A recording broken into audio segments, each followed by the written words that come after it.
welcome to the Intuitive Insights podcast series. I'm Nina Lockwood, founder and director of Intuitive Interim and Executive Search. Throughout this series, I will be sharing engaging conversations with talented leaders from across the UK transport sector. Today, I'm delighted to welcome Neil Grabham, Customer Service Director from East Midlands Railway. I always love catching up with Neil as he is one of the most positive and practical people I know, and I'm sure that you will find some inspiration in here too. So let's crack on. Good morning, Neil. It's great to see you. Thank you for joining me on the Intuitive Insights, the second podcast in the series of 10. It's an absolute joy to see you, and I really do appreciate you joining me. So, Neil, you're Customer Services Director for East Midlands Railway, and I'm keen to hear more about your role, what you do now, but also I want to hear all about your career. How did you get into rail? Tell me, from day one, how did you get to where you are today? Wow. Okay. So firstly, good morning, Nina, and thank you for inviting me along. How long have you got to talk through my career to date? So if I go back to my very early career, I was a retailer by heart. That's where my career started. So I spent probably 20 years in the retail environment, working in both food and high street retail. I'd like to think I had some really exciting moments in retail. So, for example, I worked with Lidl's, Lidl food stores, which polarizes opinion.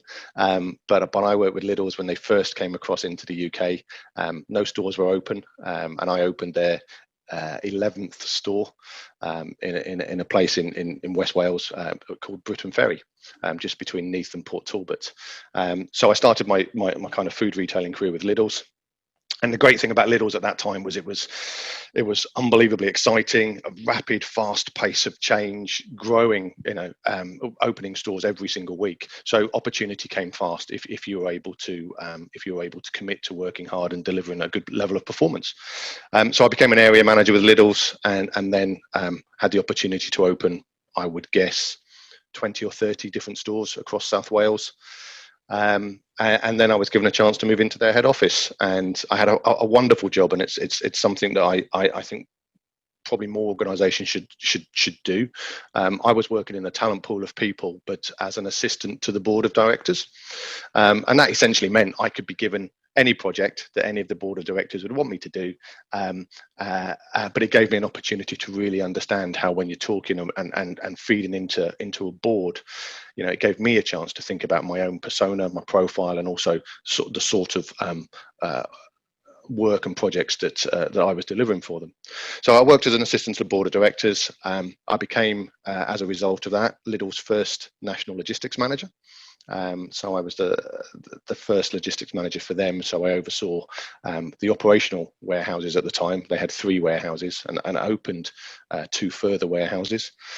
And then I became a regional director for Lidl's as well, working in the Western-super-Mare region, running my own depot, property teams, and about 80 odd stores, I think, at the time. So a really rapid career progression. I had a career in 10 years with Lidl's, loved every minute of it, but took an opportunity to take a step back, actually, deliberately to invest in me for a while, because that career came fast, and some of the learning that you need to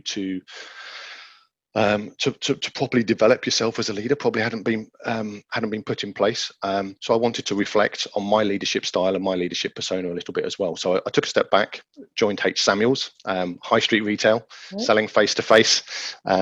Absolutely loved it. Was never passionate about jewelry. I'll put that out there now. My passion is people, and I'm sure we'll go on to talk about that later. And I was very happy working for H. Samuels. I was working in central London, so I was, on Oxford Street with the stores there. Westfield, Stratford was another one of my stores, and a gentleman by the name of Andrew Goodram, who was the customer services director for Greater Anglia, somehow found me, and to this day I don't really know how he found me, but he approached me and talked to me about a really exciting project that they had in Greater Anglia. It was at the very early days of the Greater Anglia franchise, looking to create much more of a customer-centric organisation, and really help to put the customer first in terms of the way that they operated. And Andrew sold it to me in a really compelling vision very quickly, and I joined the railway. So that was about 7 years ago. Wow. And I can't believe it's gone so fast, because this is the thing about the railway, it all moves so fast. But secondly, I've loved every minute of being part of the railway, and I just wish, if there was one thing I could have done, I would have joined it earlier. If I'd have known about the railway earlier, I would have got involved far sooner. Yeah. Wow, I did not know that about you.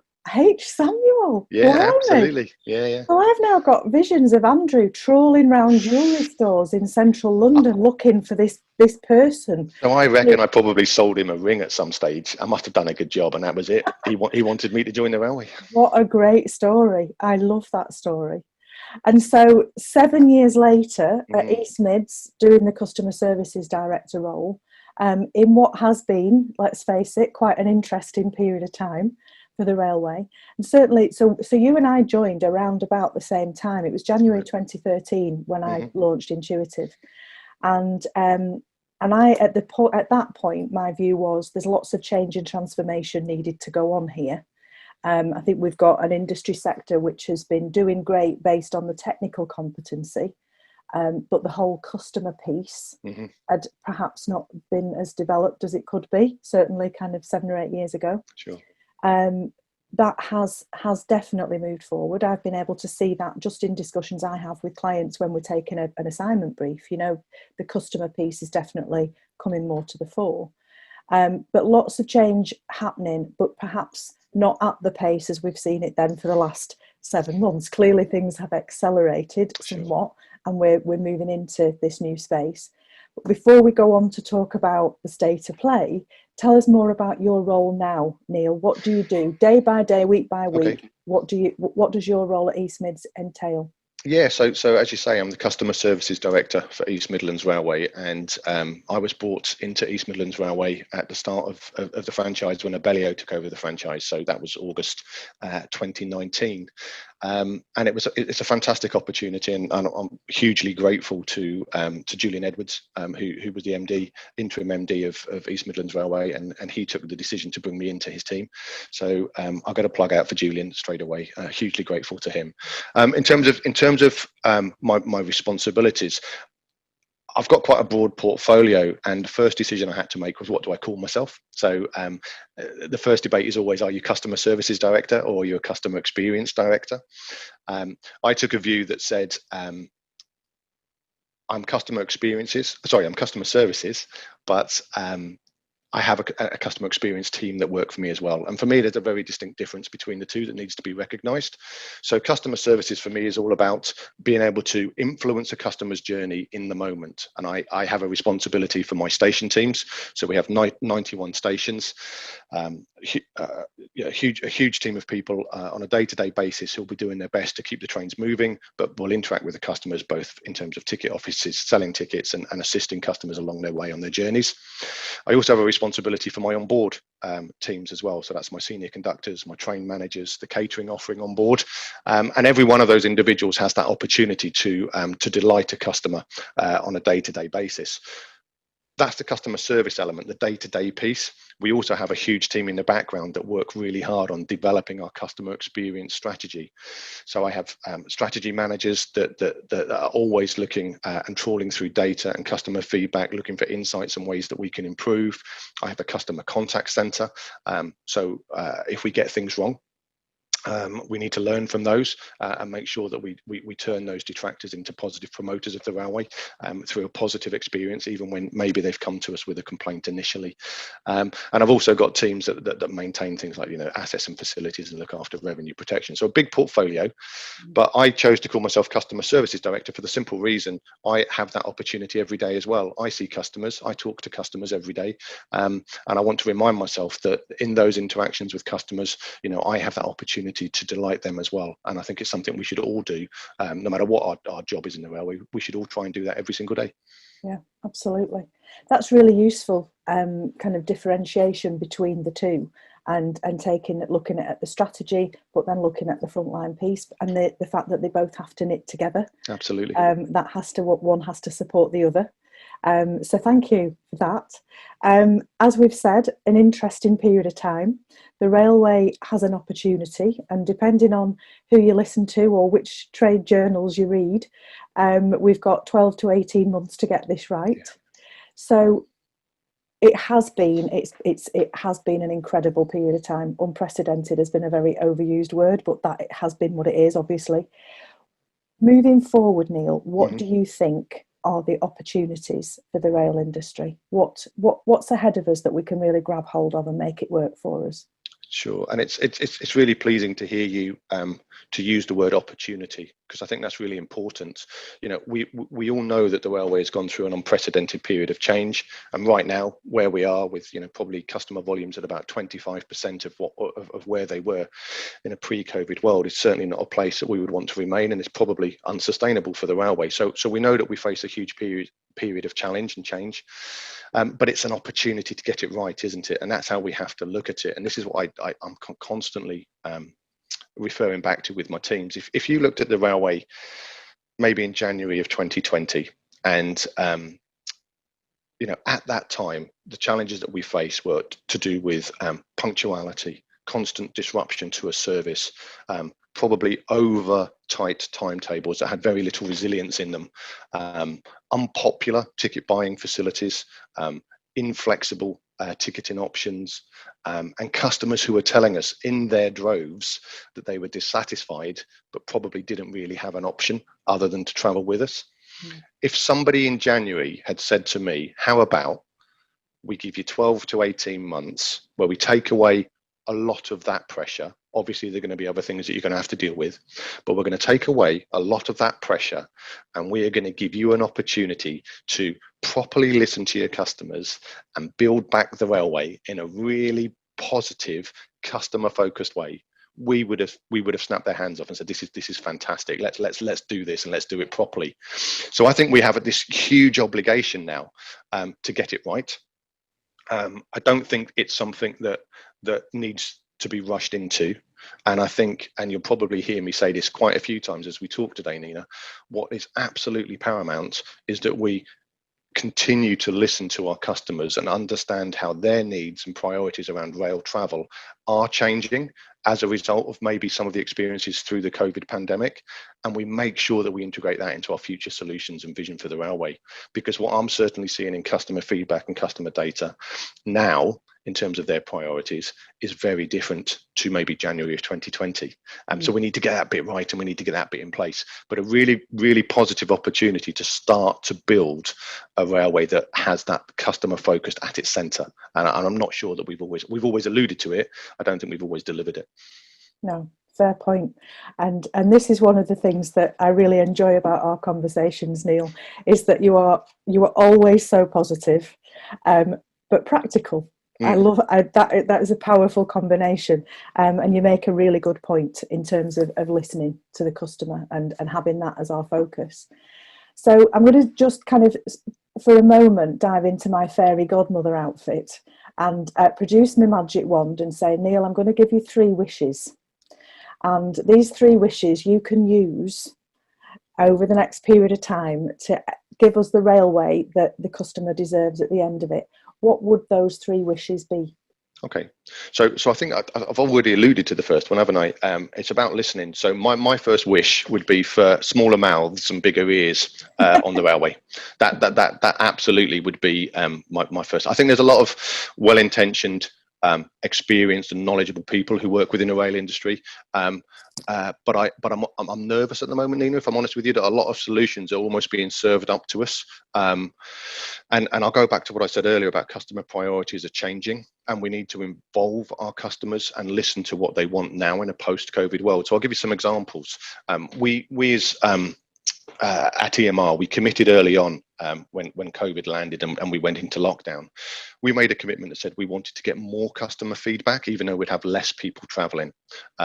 So we strengthened all of the avenues that we have to get customer feedback post travel into our insight managers, so we could start to properly understand what COVID meant to customers. And what we've seen is that the traditional list of priorities, which would always start with punctuality first, and then, you know, second would probably be value for money, and then you've got information and managing disruption. That traditional flow of customer priorities has massively changed. So, for example, now in the last 3 weeks, and we've seen this constantly rising, cleanliness is now more important to our customers than punctuality. It's number one in terms of their priorities. And we know that that is a reflection of concern around COVID, but it really does show us that in a post-COVID world, when we're trying to build that railway back, we have to really think about the measures that we put in place to demonstrate to customers that it's safe from a COVID cleanliness perspective to travel with us. So that's all about visible cleaners. That's new ways of cleaning. That's using social media to advertise some of the really great work that goes on overnight in all of our depots. Whether that's fogging or antibacterial cleaning or whatever it is. We've got to be able to respond to that new demand and listen to what the customers are telling us. The other thing that's coming out loud and clear is safety and trust. Now, that's not traditional safety in terms of seeing more BTP officers on the ground. That's safety in terms of seeing staff who are there to be able to reassure them about rail travel. And trust is massively built into this whole pre-journey information need, which has been strengthened as a result of the COVID pandemic. So we know, for example, our customers now who are researching us on the websites are spending up to 22 minutes looking on our websites. That's more than double what they used to spend.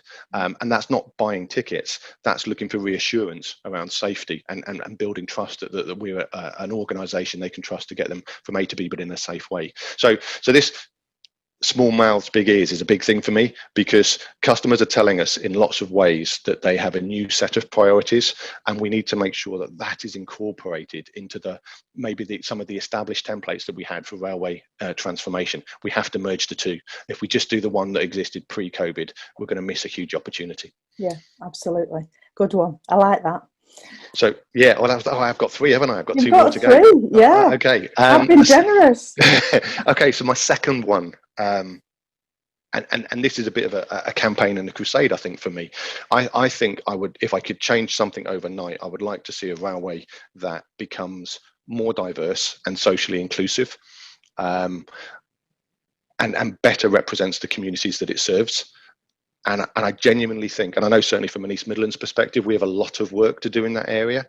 I think we are decades behind other industries. And unfortunately, it's not going to be the sake of you being able to grant me that wish. It's going to take an awful lot of work and a proper process and strategy to deliver this. But we have got to be committed to building a more diverse and socially inclusive culture within our railway, and also attracting customers into our railway as well. Yeah, completely agree. There's a lot to be done. A lot has been done, but we're still nowhere near. Yeah, no, absolutely. A lot more work to be done. So that would be one. Third, okay, I'll give you a selfish third wish. Okay. My selfish third wish would be for a high-speed rail link between Norwich, where I live, and Derby, where I work. So that would be good. I think 60 minutes would be acceptable. Okay. But yeah, it takes me a lot longer than 60 minutes to travel to work. So that would be my third wish. Well, we'll very much hope that the Secretary of State listens into the podcast, Neil, and squeezes you in before the spending review happens. Let's just squeeze that major project in for Neil. You heard it first. You heard it first here. I suspect the other two might be slightly easier to deliver, but you never know. Brilliant. Thank you for that. So I know this is kind of going against your natural style, because as I've said, you are one of the most positive people that I know. But there are lots of opportunities. There's going to be challenges as well. Mm-hmm. What do you think? What's the biggest risk? What might trip us up? That's a really good question. And I think it probably goes back to some of what I've already said. I think there is a real risk that we could be over complacent within the industry, that we've already found what we think are the answers. And Williams, obviously, we're still not totally cited, I don't think, on the whole Williams review and the recommendations included within it. But we definitely need to sense check that is still appropriate in a post-COVID world, with all of the change that has landed on the railway so quickly. So I think there's a danger that we could become overly complacent, that we already know all of the solutions. Excuse me. I think there's a real risk that we don't properly invest in building back customer confidence.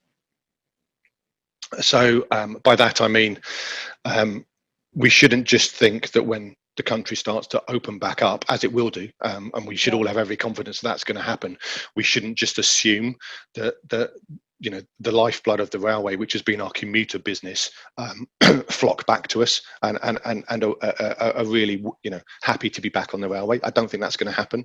We're going to have to work extremely hard to win back both the confidence but also the loyalty of these customers, and demonstrate to them that rail travel and travelling to the office is actually an attractive proposition as opposed to home working, which everyone has now kind of adjusted to. So there's a real risk there, again, that we can be too complacent. I think the other thing that we definitely need to watch out for as well is that when I reflect on how we've worked in the last 7 months, one of the things that's happened is I feel like it's brought the industry together. So there's been fantastic collaboration between TOCs. I've probably been on more Teams meetings talking to my opposite numbers across other railway operators more than I've ever been. We're closer probably to the DFT, RDG, Transport Focus, and we've all kind of, as you would expect in a crisis, we're good in a crisis on the railway, aren't we? We've all pulled together, and we've demonstrated that we can work together effectively and generate a change agenda quickly. So we've proven that we can do those things. My fear, I guess, would be that in a post-COVID world, as things settle, we lose that collaboration and we go back into working insular in our own little silos as groups or as single talks, and we stop sharing the best practice and we go back to doing what we were doing before, which is this whole, we all knew what the problems of the railway were, but we all worked on our own individual solutions, and that's a waste of resource, and also it's a waste of everybody's time, because the great learn for me coming out of COVID is, by sharing best practice quickly across the industry, we've been able to change across the industry, across the whole country, almost overnight. Yeah. So if we can continue to keep open those avenues of collaboration, working closer with Network Rail, working closer with our colleagues, that's going to help us. And if we lost that, that would be a major risk, I think, to the change. Yeah, that's such a good point. Really good point. And it's come out. It's interesting, actually. It's come out a few times this week. I was on a RIA webinar yesterday with Ruth Hannant, DG for Rail at DFT, as you'll know, and it was one of Ruth's very first comments on the webinar was about the collaboration that's been happening between the industry and the department, and she really wants to hold on to that because it's moved away from the them and us thing. It's we're all in this together. So it's a really good point you've made. Yeah, and it's been really interesting to see. We've all, because we're all plunged into this crisis at exactly the same time and faced the same challenges. Where I've really seen if you like the organisations around the industry, so the DFT, RDG, Transport Focus, really come to the fore. Has been helping us to facilitate those groups of people, get us all onto a Teams meeting. I would have said into the same room, but we can't do that at the moment. But get us onto a Teams meeting and properly discuss and share what we're doing. And I've been amazed that I've learned a lot very quickly from other colleagues, but I've also been amazed at some of the things that maybe we've solved in the world of EMR quite quickly in the last 12 months. Other TOCs have still been wrestling with, and if you park aside our individual loyalty to our badge, and just for a moment think about how we are driving that customer experience, to have customers in one area of our country not benefiting from processes that others have found and have delivered for their customers seems completely wrong, doesn't it? Yeah. We've got to, if someone gets a great idea and it works, let's get it across the industry quickly. Yeah, absolutely. Really good point. And you've mentioned the word learning in there. And that's the next area that I'd like to come on to, both from a professional and a personal perspective. Really interested to know what you've learned. We've been in a place as a world, as a country, as individuals within families and communities where everything was just turned on its head. Yeah. And we've all had a massive shock to the system. But so many people I'm speaking to, myself included, there's lots of things I'm doing differently. I've got a different view of the world to that I had, beginning of the year.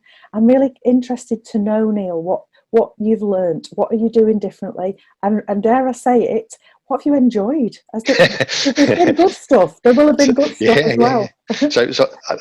I'll do the enjoyed bit first, and Yeah. I'm not going to apologise for being slightly selfish again here. I've enjoyed elements of home working. I'm not going to deny that. I work away from home. So 4 nights a week I'm away from home.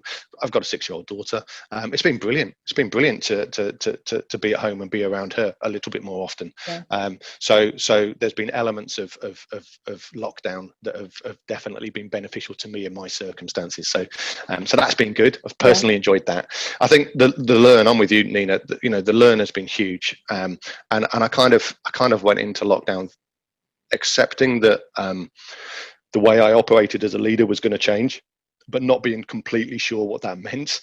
But open to explore new ways. I'm very lucky. I lead a team. If you want to look at the numbers, I lead a team of about 1,200 people across the patch, and I've always prided myself on my visibility. So and visibility predominantly has been getting out, meeting people face to face, doing your kind of out and about tours, and being seen to lead from the front. I haven't been able to do that for the last 6 or 7 months. So I've tried to get out, as often as I can, but we've had to obviously follow the government advice as well about home working where possible. So it's been a real compromise, and I've had to explore completely new ways of maintaining my leadership profile and giving confidence to my team, and embrace maybe some of the things that I was pushing away a little bit, if I'm honest with you. So, modern ways of communicating through vlogs and through social media, and doing the sort of thing that we're doing now, talking on a podcast. I could have done all of that probably before the COVID pandemic started, but I was finding reasons maybe not to explore it, and I was sticking to traditional methods of communicating with my team. I think I have learned so much about how I can reach a broader audience quicker with properly focused messaging, and I've also understood that there's still a place for that face-to-face, and it is still absolutely critical that we do that, but you don't have to completely rely on that. So that's been a really interesting development for me, and something I'm going to continue to chip away at and work on. Yeah, that's been a big thing, hasn't it? We had started doing interviews via Skype. So that started for Intuitive a couple of years ago, simply because I do all of the final interviews before we present the shortlist to a client, and there's only one of me, and trying to get me in various different locations was just taking too much time. So we'd switched to that from an interview perspective. But actually for client meetings, then I still did all of those face-to-face. So 4 days of the week, I would be either, I'd be in London, I'd be in Manchester, I'd be in Derby, I'd be in Glasgow, I'd be in Birmingham. And it's this has been a massive difference for me, because I've been at home more, eating dinner every night with my family, which has been great. But I am really looking forward to getting back out there again. Not 4 days a week, that won't happen. I will use this technology much more than I did before. We've all got used to it now, and it's a great way, and it's much more efficient, obviously. But I am really missing that kind of human contact, being in the same physical space as somebody else. Yeah, no, I completely get that. I think when you think about how effective Teams has now become, if we'd have suggested in January that we wanted the operation, the business, to be run predominantly through Teams meetings, people would have thought we were crazy. Absolutely. And it couldn't have been done. And it is effective. But I don't know about yourself, I find Teams or Zoom's meetings they're very focused meetings, and what I miss is those corridor conversations, where you can meet your colleagues and you can discuss stuff that's happening in their world for no other reason than the fact that you're interested. But you know what, you take so much away from that, and suddenly you get a good idea, and suddenly from that, a work stream develops, and things start to move, don't they? So I do worry sometimes that a reliance on Teams is going to stifle maybe some innovation, because it's not the sort of format that is easy to innovate on. And those casual conversations have just stopped, haven't they? I don't see the colleagues as often as I used to. So I definitely am with you. I miss that connection. And what else do I miss? I miss customers. If one good thing has come out of this, it's reminded everybody on the railway that we exist to serve our customers. and maybe we were getting a little bit complacent about that because we were constantly in positions of over demand and overcrowding. But we exist for our customers, and the railway is such a dull place without customers. We've realised that, haven't we? So I massively miss our customers. I want them back, and we're going to have to work extremely hard to get them back. Yeah, I agree. Some great stuff in here, Neil. I always get inspired by our conversations. And talking of inspiration, actually, I did a lovely link for myself there. What to kind of coming to the end of our discussion, what I'd really love to focus on is where you get your inspiration from and your motivation. Because when you're doing the type of job that you're doing with over 1,000 people in your team, and whether you're doing it face to face or whether you're doing it over a Teams call, and through the messaging, through the vlogs, through social media, you're passing out inspiration, you're energizing people. Where do you get yours from? Who fills you up, and how do you do that? So role models, leadership, that kind of stuff. So I think if I look at, I was going to say EMR, but actually if I reflect on all of my positions, my energy, my inspiration always comes from the teams that I work with and around. And I've been very, very lucky that, particularly in my railway career, but certainly outside of rail as well, I have worked with some extremely talented individuals. And I think reflecting on rail generally, there is some real talent in railway, sometimes hidden. But some real talent in railway who all want to do a great job and who all come in and work extremely hard every day, and those those people that I work around, and certainly in my team currently, they inspire me, and I commit every single day to wanting to be the best leader I can be for them, because that's what they deserve. I think I've been lucky that I've worked with some quite inspirational leaders as well. Not always. I think we take a bit of everybody we work for with us, don't we? I think good and bad. You kind of reflect on maybe some of your poor leaders and think, well, I wouldn't have approached that situation in that way. But the really good ones, you kind of you remember and you aspire to be. And I will name him. There was a guy outside of rail, actually, a fellow by the name of Trevor Oldroyd, who was a sales operations manager for H. Samuels. And I don't think Trevor, and this is probably a trait of great leaders, I don't think Trevor understands the impact he had in other people's worlds. Because when I talk to the people I used to work with outside of work now, the old crew I worked with in H. Samuels, every one of them remembers Trevor Oldroyd and the impact he had on their world. Because he was a committed coach. He was a guy that wanted you to every day come in and become a better leader. And he challenges us day in, day out to actually strive to do that. And he always used to, some of those little snippets, I still hear him, you hear them in the back of your head, don't you? Start with the end in mind. What is it you're looking to achieve today, and what do you need to be? These were telephone coaching conversations I probably had 100 times over with Trevor Oldroyd, but they resonate with me. And he challenged me to really flex my leadership style and to understand the importance of being both authentic, but understand what individuals need from you as well.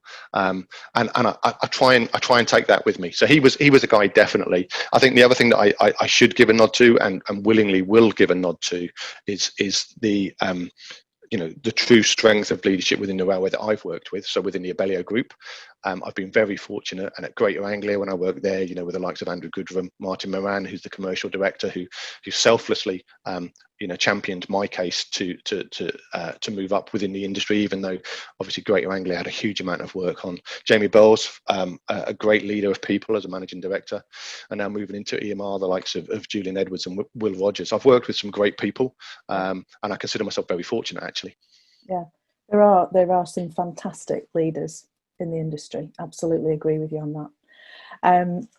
So those are some traits that you can that you've identified that have been positive and things that you would want to emulate. What about something that, and you've alluded to it yourself, there are some leaders that we don't want to emulate. There are some things that we think, well, I would never do that. What would be one thing that you could say to us that you say, well, actually, no, that's not how I would want to lead a team? So I think it's something I've had to learn to do. The way I set my teams up now is very much that I assemble teams of passionate individuals with real talent, and then I trust them to do a great job. Yeah. And probably, you know, when I was younger, and learning my trade as a leader of people, you have this tendency, don't you, to look to over control, and that actually stifles people's innovation. It frustrates them. I've been on the receiving end of that, of somebody who always wanted to work well and work hard. You know, if you're micromanaged too much, it becomes a negative for you, and you look for alternatives, don't you? So I've had to learn, I think, to give my teams the freedom to show me that they are exceptional. Yeah. And that's what I encourage the guys that work for me to do with their teams as well now. And do you know what? I'm not disappointed. I'm very rarely disappointed. You know, people who work for us are talented individuals who are just as passionate as we are about doing a good job. And it's fantastic when you're surprised by the levels that they actually achieve. Yeah, I love that. Freedom to show me that they are exceptional. I'm going to use that. It's brilliant. And so that's a great quote, and I love that, and I will attribute that to Neil Grabham. Thank you very much. What about another quote? Leave us with a favourite quote of yours, Neil, that is something that you turn to, that energises you or inspires you, or actually just kind of makes you think. Yeah. Oh God. I'll pick you one out, but I don't know if you do this. I follow on Instagram, you know, motivational quotes. I'm always looking at stuff on a daily basis to kind of pick me up if I'm having a bad day. There's one quote that kind of resonates with me. It was probably more applicable when we were in the dark days of customer disruption, you know, when you're dealing with thousands of people on platforms who you genuinely want to help, but you don't always have the answers for. And the quote is this, which says, you can't always have a good day, but you can face a bad day with a good attitude. Okay, brilliant. Love it. Thank you very much. It's all about choice, isn't it? At the end of the day, whatever happens, it's how we respond to it. So even if it is a bad day, you can choose to respond to it with a good attitude. I love that. Thank you. Absolutely. Neil, it's been an absolute pleasure, as always. I always love our conversations. You always leave me feeling much more positive. And I'm a positive person anyway, so that's some achievement. Really huge thank you from me to you for taking part in the Intuitive Insights podcast. I really do appreciate you giving your time. Huge thank you. Fantastic. You're very kind, Nina, and I've definitely appreciated the opportunity, so thank you too. Brilliant. Excellent. My huge thanks to Neil. I hope you enjoyed it as much as I did. Please do let me know. The next episode of Intuitive Insights will be with you in 2 weeks' time, when I'm delighted to say that I'll be joined by Chris Birchall, the now former MD of Arriva UK Trains, who will be sharing his thoughts prior to taking up his new role with SSE as Managing Director of Distribution. It's bound to be a good one. Come and join us.